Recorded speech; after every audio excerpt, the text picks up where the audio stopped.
வணக்கம். நீங்கள் இணைந்திருப்பது தினகரன் செய்தி பிரிவின் பிரதான செய்தி அறிக்கையோடு. செய்தி தொகுப்பு தினகரன் செய்தி பிரிவு. செய்திகளை வாசிப்பவர் நீக்லாஸ் குறிஞ்சிகன். விரிவான செய்திகளுக்கு செல்ல முன் முதலில் தலைப்புச் செய்திகள். முள்ளிவாய்க்கால் கஞ்சி வளங்களை தடுக்க தாயகமெங்கும் குவிக்கப்படும் போலீசார். காபோதா சாதாரணதர பரீட்சை எழுதிய 80 வயது முதியவர். அரசாங்கம் வழங்கிய இலவச அரிசியால் உயிரிழந்த கோழிகள்.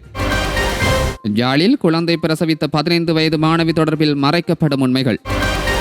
நினைவேந்தல்களை தடுத்தால் தமிழரின் போராட்ட உணர்ச்சி தீவிரமடையும் என எச்சரிக்கை விடுத்த விக்னேஸ்வரன். இனி தொடர்பான விரிவான செய்திகள்.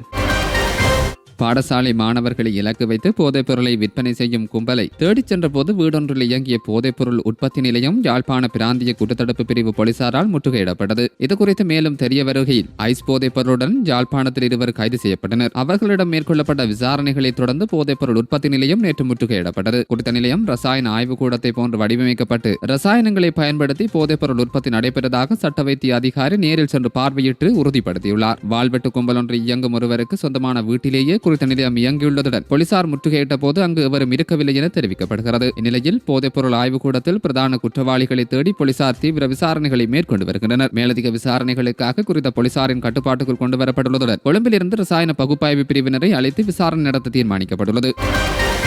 நடைபெற்று வரும் காப்போத சாதாரணதர பரீட்சையில் முதியவர் ஒருவர் பரீட்சை எழுதி பலரின் கவனத்தை ஈர்த்துள்ளார். பாணந்துறை கிரிப்பெரிய பகுதியைச் சேர்ந்த 80 வயதான நிமல் சில்வாவே இவ்வாறு பரீட்சை எழுதியுள்ளார். ராணுவத்தில் இருந்து ஓய்வு பெற்ற அவர் விசேடமாக கணித பாட பரீட்சையில் தோற்றியுள்ளார். இவர் தொடர்பான தகவல்கள் சமூக வலைதளங்களில் அதிகம் பகிரப்பட்டு வருவதுடன் பலரது கவனத்தையும் ஈர்த்துள்ளார். கல்வியை பயில வயது ஒரு தடையில்லை என பலரும் குறிப்பிட்டுள்ளனர்.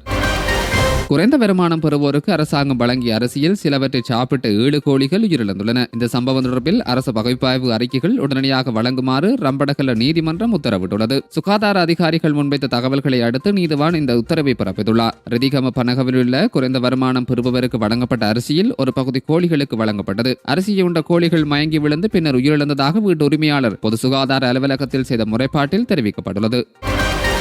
படுகொலையுண்ட தமது உறவுகளை நினைவேந்தும் தமது மக்களின் உரிமையை அடக்குமுறை சட்டங்களை ஏவி மறுப்பது நாட்டில் அமைதி சமாதானத்துக்கான வாய்ப்பை அடியோடு குலைத்துவிடும் என புலட்டமைப்பின் தலைவரும் யாழ் மாவட்ட நாடாளுமன்ற உறுப்பினருமான தர்மலிங்கம் சித்தார்த்தன் தெரிவித்துள்ளார். இவ்விடயத்தை நிதானத்தோடும் நீதி நியாயத்தோடும் தார்மீகத்தோடும் அணுகும்படி தனது போலீஸ் கட்டமைப்புக்கு ஜனாதிபதி ரணில் விக்ரமசிங்க இறுக்கமாக பணிப்புரை கொடுத்து வழிநடத்த வேண்டும். முள்ளிவாய்க்கால் நினைவேந்தலையொட்டி முள்ளிவாய்க்கால் கஞ்சி விநியோகித்தவர்கள் சம்பூரில் ஈவிரக்கமற்ற முறையில் இரவு வேளையில் போலீசாரால் கைது செய்யப்பட்டமை தொடர்பில் ஊடகங்களிடம் கருத்து வெளியிட்ட போதே அவர் இந்த விடயத்தை குறிப்பிட்டுள்ளார். அவர் மேலும் தெரிவிக்கையில் தமிழ் மக்களின் நினைவேந்தும் உரிமை மறுக்கப்படக்கூடாது என்பதை ஜனாதிபதி ரணில் விக்ரமசிங்கவே பல தடவைகள் வலியுறுத்தி கூறி வந்திருக்கிறார். அப்படி இருக்க அவரது போலீஸ் துறை அதற்கு முற்றிலும் மாறாகவே இப்போது நடக்கின்றது. இதனை நோக்கும் போது நமக்கு ஒரு சந்தேகம் ஏற்படுகின்றது. ஒன்றில் போலீஸ் துறை ஜனாதிபதியின் கட்டுப்பாட்டில் இல்லை. தமது கொள்ளை கோட்பாட்டை தமது போலீஸ் முறை மூலம் செயற்படுத்தும் செய்யும் நிர்வாக அதிகார வலிமை அவரிடம் இல்லாமல் இருக்கலாம். அல்லது அவரும் இரட்டை வேடம் போட்டு தமிழர்களிடம் கூறுவது ஒன்று, தனது சிங்களவர்கள் மூலம் செய்விப்பது வேறு என்று இருக்கலாம். எது அப்படியாயினும் இந்த போக்கு ஜனாதிபதி ரணில் விக்ரமசிங்கவின் அரசியலுக்கு நல்லதல்ல. இத்தகைய அடக்குமுறைக்கு எதிராக போராடி பழக்கப்பட்டவர்கள் நமது தமிழ் மக்கள். நாங்கள் அடக்குவோம், நினைவேந்தல் உரிமைகளுக்காகவும் அடங்காமல் போராடுவோம் என்ற செய்தியை ஜனாதிபதிக்கு கூறி வைக்க விரும்புகிறேன் என குறிப்பிட்டுள்ளார். வடக்கு கிழக்கில் நினைவேந்தல் நிகழ்வுகளை தடுத்துவிட்டு எதிர்வரும் ஜனாதிபதி தேர்தலில் தமிழ் மக்களிடம் வாக்கு கேட்டு வர வேண்டாம் என ஜனாதிபதி ரணில் விக்ரமசிங்கவிடம் சொல்லி வைக்க விரும்புவதாக இலங்கை தமிழரசு கட்சியின் யாழ் மாவட்ட நாடாளுமன்ற உறுப்பினர் MS சுமந்திரன் தெரிவித்துள்ளார். யாழ்ப்பாணம் வடமராட்சி ஊடக இல்லத்தில் நேற்று நடைபெற்ற ஊடக சந்திப்பில் வைத்து அவர் இந்த விடயத்தை குறிப்பிட்டுள்ளார். அவர் மேலும் தெரிவிக்கையில் திருகோணமலையில் முள்ளிவாய்க்கால் கஞ்சி காய்ச்சும் நினைவேந்தல் நிகழ்வை போலீசார் நீதிமன்ற கட்டளையூடாக தடுத்துள்ளனர் என்று அறிய முடிகிறது. நினைவேந்தல்கள் உலக நியமங்களில் மிக முக்கியமானவை. ஆகவே இதனை தடுக்கின்றவர்கள் மிக மோசமான செயல்களில் ஈடுபடுகின்றார்கள். ஜனாதிபதி ரணிலுக்கு ஒரு செய்தியை சொல்லுகின்றோம். அதாவது உங்களது கட்டளையின் பேரில் அல்லது உங்கள் அமைச்சரவையின் கட்டளையின் பேரிலே நினைவேந்தல் நிகழ்வுகள் தடுக்கின்ற நடவடிக்கைகள் எடுக்கப்படுமாக இருந்தால் வரப்போகும் ஜனாதிபதி தேர்தலில் நமது மக்களிடம் வாக்குகளை கேட்டு வர வேண்டாம். மற்ற தலைவர்களிடத்திலேயும் நாங்கள் இதனை சொல்ல விரும்புகிறோம். நமது மக்கள் தமக்கு நிகழ்ந்தவற்றை அனுஷ்டிப்பதை அங்கீகரிக்கவில்லை என்றால் இங்கே நமது மக்களின் வாக்குகளை கேட்டு வர வேண்டாம் என்பதை நாங்கள் சொல்லி வைக்க விரும்புகின்றோம்.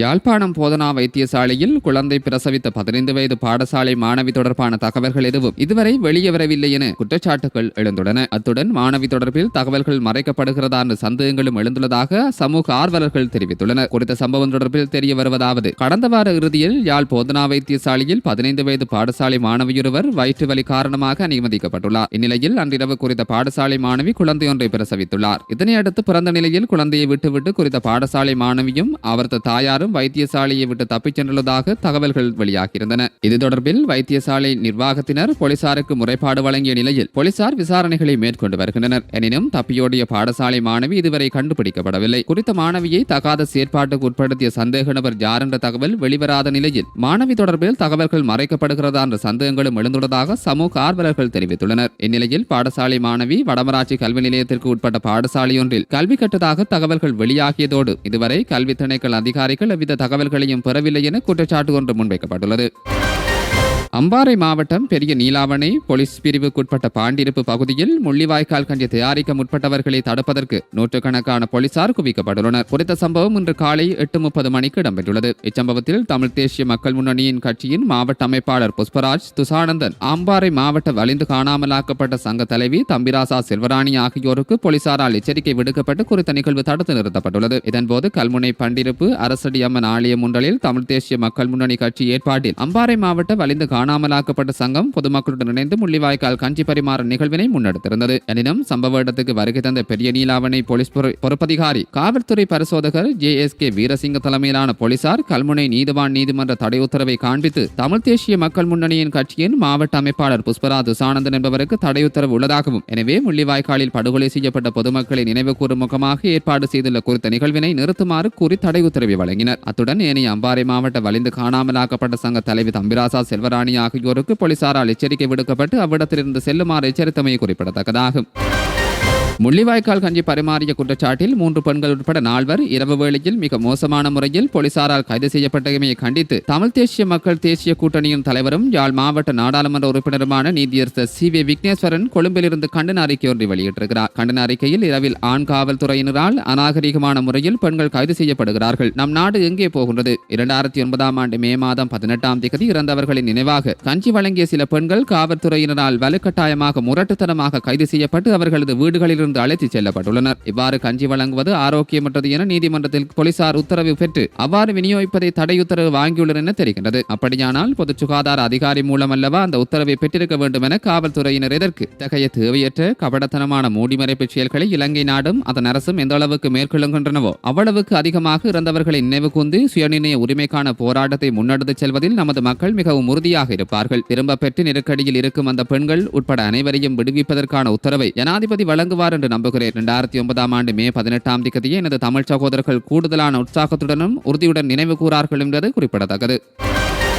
கொரோனா தொற்று காரணமாக 2023ஆம் ஆண்டளவில் இணையத்தை பயன்படுத்துவோரின் எண்ணிக்கை இலங்கையின் சனத்தொகையில் 66% அதிகரித்துள்ளதாக போய்ராதனை பல்கலைக்கழகத்தின் பொருளாதார மற்றும் புள்ளியியல் கைக்கிகள் பிரிவின் பேராசிரியர் வசந்த அத்துரோகோட தெரிவித்துள்ளார். பல நாடுகள் இது குறித்து முறையான ஆய்வு நடத்தி இணையத்துக்கு அடிமையாகி இருக்கும் குழந்தைகளை மீட்க பல்வேறு வழிமுறைகளை கையாண்டு வருவதாக அவர் கூறினார். ஆனால் இலங்கை இதுவரையில் அவ்வாறான நடவடிக்கைகளை மேற்கொள்ளவில்லை எனவும் அவர் தெரிவித்துள்ளார். இலங்கையின் சனத்தொகையுடன் ஒப்பிடுகையில் தொலைபேசி இணைப்புகளின் எண்ணிக்கை வேகமாக அதிகரித்துள்ளதாக அவர் மேலும் தெரிவித்துள்ளார்.